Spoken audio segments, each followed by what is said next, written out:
everyone. So today's video is going to be a little bit different. It's not going to be incredibly plant or garden related, although those do tie in. But today I wanted to share some things that I've done, I'd say over the past 5 years, that have really improved my life. And these are things that some of them can take a little bit of time, but they're either free or very low cost. I think the most expensive thing that I've done is $69 for a year subscription, but I'll get more into that later. But I wanted to share this because I know around the new year is when a lot of the people are making their resolutions. I know I already went over my garden resolutions, but resolutions to just kind of improve their life going forward.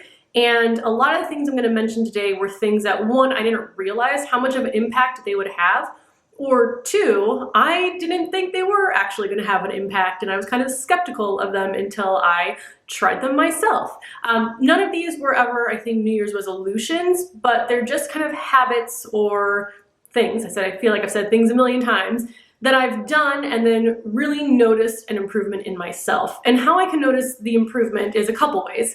One, I naturally tend to be a glass half empty person versus a glass half full person. Like, I'm always very skeptical. I'm always assuming the worst and like pleasantly surprised when the best happens or a better option. I knew people growing up that always seemed to be happy, and I was like, well, that has to be fake. There's no way that people can be that happy all the time. Now, this isn't to say I'm happy all the time, but I can definitely notice a change in myself and a change in my mood in general, or if I am feeling, more anxious or more stressed, I'm able to handle those situations a lot better than I was in the past. I've also noticed this with work, because as much as I enjoy the work that I do, when you're working with clients or other people, sometimes there's going to be things that are stressful or make you anxious.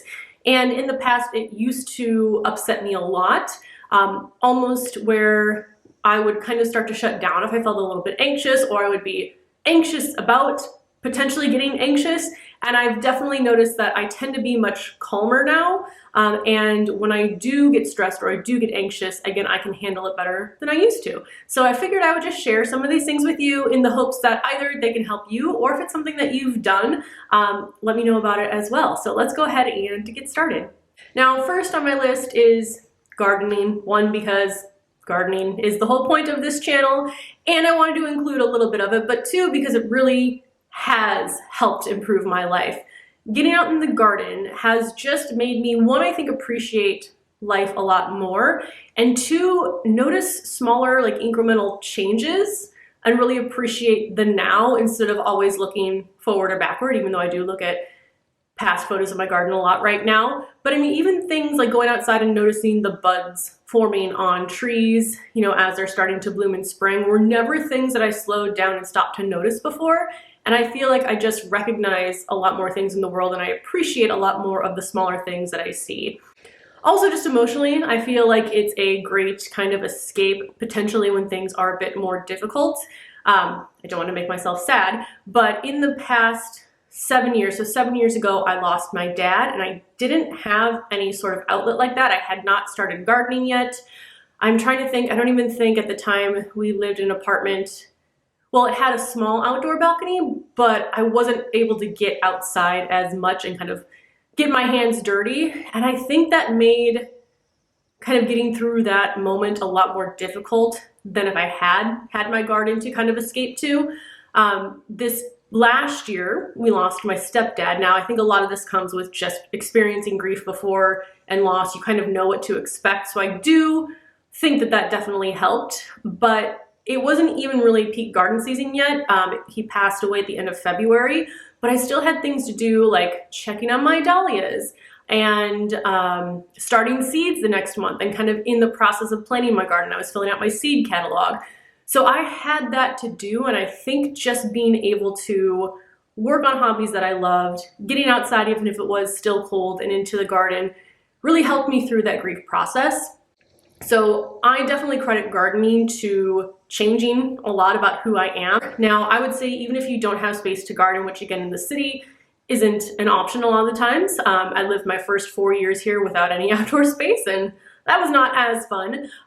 But even if you just have like a couple plants on a small balcony, I would recommend herbs if you're starting off, because I think with the herbs, you can cook with them, you can make tea with them. The joy from growing something on your own can be used in a lot of different ways with herbs.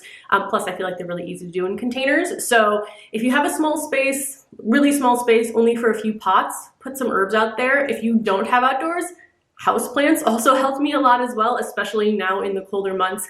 Having something living around me, other than my husband and our cats, but like kind of having like life and greenery just really calms me in compared to a space that doesn't have that at all. So if you don't have space for a garden, some houseplants and even just a pot or two outside, I think really can make a big difference for you.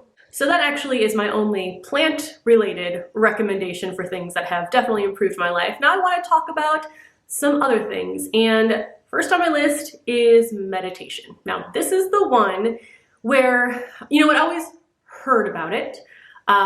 I always thought it was, again, kind of like a hokey thing that didn't really work. I had got actually still have my meditation pillow. It's over there covered in cat fur, but I got a pillow and a CD. So that's how long ago I had thought about potentially trying to meditate. And I remember I put the CD into my laptop and I think I lasted 30 seconds, definitely not a minute, before I was like, I can't do this. This is too hard to sit still. I stopped that. I don't even know where the CD is anymore. And then a few years later, I read a book that one of my friends recommended by a newscaster. Let me see if I can find the name because that will probably be helpful. Okay, so it was called 10% Happier by Dan Harris. And this was 2017, 2018 when I read this book. I can't remember if it was all about meditation or meditation was just a part of it, but I'm pretty sure the main focus was you should start meditating. So I downloaded the Headspace app. I started doing the guided meditations, and what I like about this is there's like courses, which I work really well with courses, where you're like, we're gonna do this for 30 days or X amount of days, instead of me having to find an individual meditation to do each day. I like that it's like, okay, I know I can open my app, I know exactly what I'm gonna do for that day, it just pops up on the home screen. There's also some other stuff in there that's interesting, but most of the time I'm just doing one 10-minute meditation a day. And this is where I noticed the big difference in myself at work, where I had the same exact stressful situations happening before and after I got into meditation, and I was just handling them completely differently. I think I was able to kind of recognize my emotions more, understand how to work through them, because a lot of the times, who knows if I even knew that I felt anxious, but I just got upset a lot more often than I did afterwards. So I definitely recommend meditation if you can. If you don't want to pay for an app, I use YouTube a lot as well. That is something where I would have to, search for a meditation and figure out which one I want to do, but I really like doing with the changing seasons. There's meditations for that. So you do have the free options on YouTube, but I would just try it for even 10 days. Again, I only do it 10 minutes. I know some people do like 15, 20, 30 minutes. I also know that I have to do it in the morning, because if I don't do it in the morning and I tell myself I'll get to it later, I do not get to it later. So yeah, if you haven't tried meditation and it sounded like something that you would be terrible at, that's exactly how I felt. If it sounds like something that's not going to make a big impact on your life, that's exactly how I felt. And then I started to do it for long enough that I was like, oh, this actually does improve my life. So yeah, I would recommend trying that out if you haven't. Again, I use the Headspace app, but also you can find videos on YouTube for guided meditations. Next on my list, kind of down the same path, is yoga. That was another thing that I was like, oh, this hokey idea that yoga is gonna make you feel better. Oh no, it did. Now this one I noticed, I'd say physically first, more so than I did mentally, because I sit at a desk for my job. So like I slowly just hunch over more and more during the day. I mean, I still do that. I don't do it as much anymore, but I always had a pain on this side of my shoulder in the back that after doing my yoga for, I just don't know how long it took to notice. I think just one day I realized it didn't hurt anymore, but I went from having the pain every day to, I can't remember the last time I had that pain. So yeah, physically was when I noticed it first, and then I started to notice it in the same way. I can just feel like I'm more, again, in touch with my body and knowing what's going on with my thoughts and my feelings. So what I do for yoga, years ago, I paid to do yoga in person. But for me, I like the ease of just doing it at home. Now, obviously there are programs you can pay for, but I mainly use two different YouTube channels. I do Yoga with Adriene, which is probably the most popular one that everyone knows about. And then every January, which we're in now, she does her 30-day challenge or 30-day journey. I don't think it's called a challenge. So I will do that in January. I don't always get to it every morning, but same thing, I know if I don't do it in the morning, I'm not doing it at all that day. But if I miss a day, I'm not hard on myself either. That's also something that has changed about me. So I will do that journey for 30 days and then basically just repeat that throughout the year until the year is over. Now, as I've gotten better at yoga, or I don't think you're supposed to say like better, but as I have been able to do more with yoga than I had before, I started also using the channel Heart Alchemy Yoga, which is a bit more fast-paced. I think in general the videos are a bit longer as well, and it just seems like a bit more intermediate, I'd say, if I was judging between the two channels. Yoga with Adriene does have some more like intense workouts as well, but I think the 30-day journey is really meant for everyone. So if you've never done yoga before, I would say start with that. That's also what really got me into taking better care of myself physically. Like I noticed doing yoga for a long time in the city, when I started working from home, I really wasn't moving my body much at all. So starting yoga kind of got me into the practice of moving my body. Now I exercise a lot more than I used to. So it was kind of the gateway to that. But yeah, definitely recommend adding some yoga, and it doesn't have to be a lot of time. I think typically I'm doing between like 20 to 30 minutes, and that is all. And then I also try to stretch at night if I can remember, because my body is getting older and feels better when I do stretch it out. Next on my list, going right along with body movement, is walking. Now, I didn't walk much before I moved to Chicago. Well, actually, no, I take that back.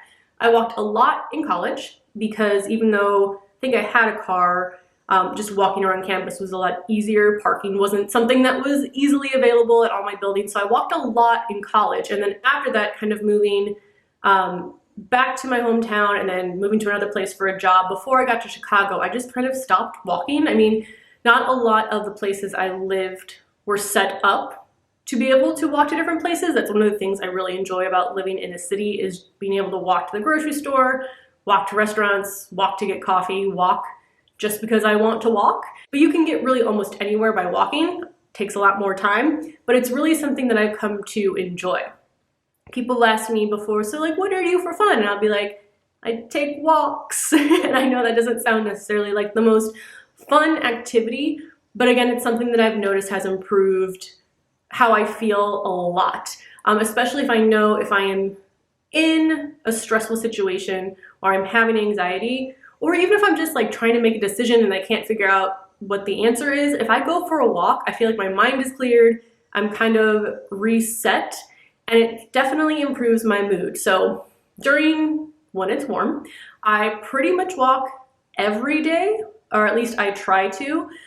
In the winter, it's not as easy, but I have gotten a lot better at just layering up and going outside. Something about walking around outside really helps me both mentally and physically.